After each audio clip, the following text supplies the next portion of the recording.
Then ito, Peter Van de Mure. Pinaras ko sa isang Peter Van de Mure rin. Kasi ang ganda ng bloodline nila parehas. So ito pang 20 yung inakay. Ay, ganda rin ang anak. Ang ganda ng mga anak. Ayan. Ayan.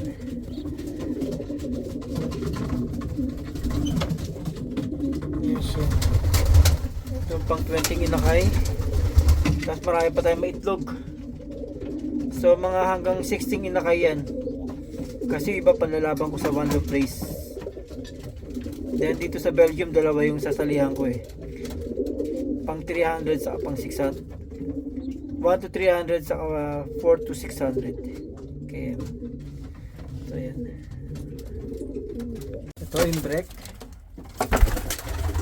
Yung brake rin. Pinaars ko sa direct mismo kay Lucy Van S. Inbred Harry. And apo mismo ni Harry saka apo mismo ni Che. Ganda ng bloodline nito. Kaya lang isa lang may similyas, so yung isa anak nung Ports saka Kittel. Ito anak nila. Itong isang brown. Ito. Ako ng kulay. Ito anak nila to. Ito yung isa Yaya. Yan. Gandang inahin, oh. Pagbabaklasin ko yan eh. Paparas ko siya sa Best Kittel. Ayan. Ganda. Ito pang 20 tong inakay.